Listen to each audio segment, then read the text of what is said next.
नवरंगपुर जिला प्रशासन आनुकूल्य बेस उत्साह सह पालित हो जाइछि हर घर त्रिरंगा कार्यक्रम। एथिरे विद्यालय और गणशिक्षा मंत्री नित्यानंद गंड मुख्य अतिथि भाव जोगदे जातीय अभियान शुभारंभ करथिले। कार्यक्रम प्रारंभ में मंत्री प्रथमे विशिष्ट स्वाधीनता संग्रामी तथा पूर्वतन मुख्यमंत्री डॉक्टर सदाशिव त्रिपाठी प्रतिमूर्ति रे माल्यार्पण करथिले। एहा परे से एक विशाल त्रिरंगा शोभायात्रा आनुष्ठानिक भाव शुभारंभ करथिले।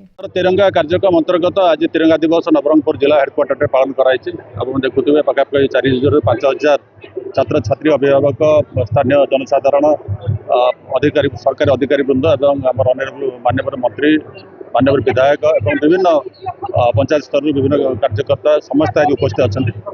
आप जानते जो हर घर तिरंगार जो तिरंगा कार्यक्रम आयोजन कराई 9 तारीख आरंभ कर आसंता 17 तारीख पर्यंत विभिन्न ब्लॉक पालन कर बेसिकली यहाँ कराई जो आम जातीय पताका अच्छी जो तिरंगा अच्छी प्रति कि प्रकार सम्मान प्रदर्शन कर समस्त भर क्यों जातीयता भाव उद्रेक कर जाति जाति धर्म वर्ण निर्विशेष आम समस्त किभली भारतीय लोक मान सुझाई आज तिरंगा कार्यक्रम आयोजन कराई।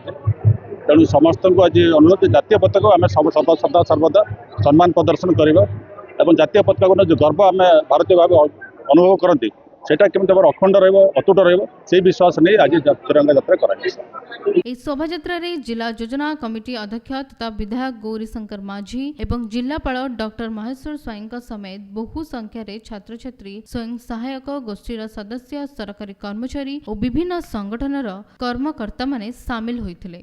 भारत वर्ष में वर्तमान तिरंगामय हो जाइछि। यशस्वी प्रधानमंत्री सबू राज्य स्तर रे केंद्र स्तर रे एवं जिला हेडक्वार्टर सह ब्लॉक हेडक्वार्टर रे मध्य रैली पदयात्रा एवं हर घर तिरंगा माध्यम जमी समस्त घर तिरंगा पताका लगे तार योजना चलती। आज बड़ खुशी कथा प्रशासन एवं जनसाधारण सहित नवरंगपुर हेडक्वार्टर रे आमर नवरंगपुर गौरव ओडिशा पूर्वतन मुख्यमंत्री यशस्वी सदाशिव त्रिपाठी जी प्रतिमूर्ति जो अच्छी राम मंदिर पाखे से पुष्पमाल्य अर्पण कर माननीय मंत्री श्री नित्यानंद गंड महोदय एवं समस्त जनसाधारण से 5 किलोमीटर नवरंगपुर टाउन अतिक्रम कर जिलापाल ऑफिस पाखे आसिक भव्य दिव्य कार्यक्रम होता।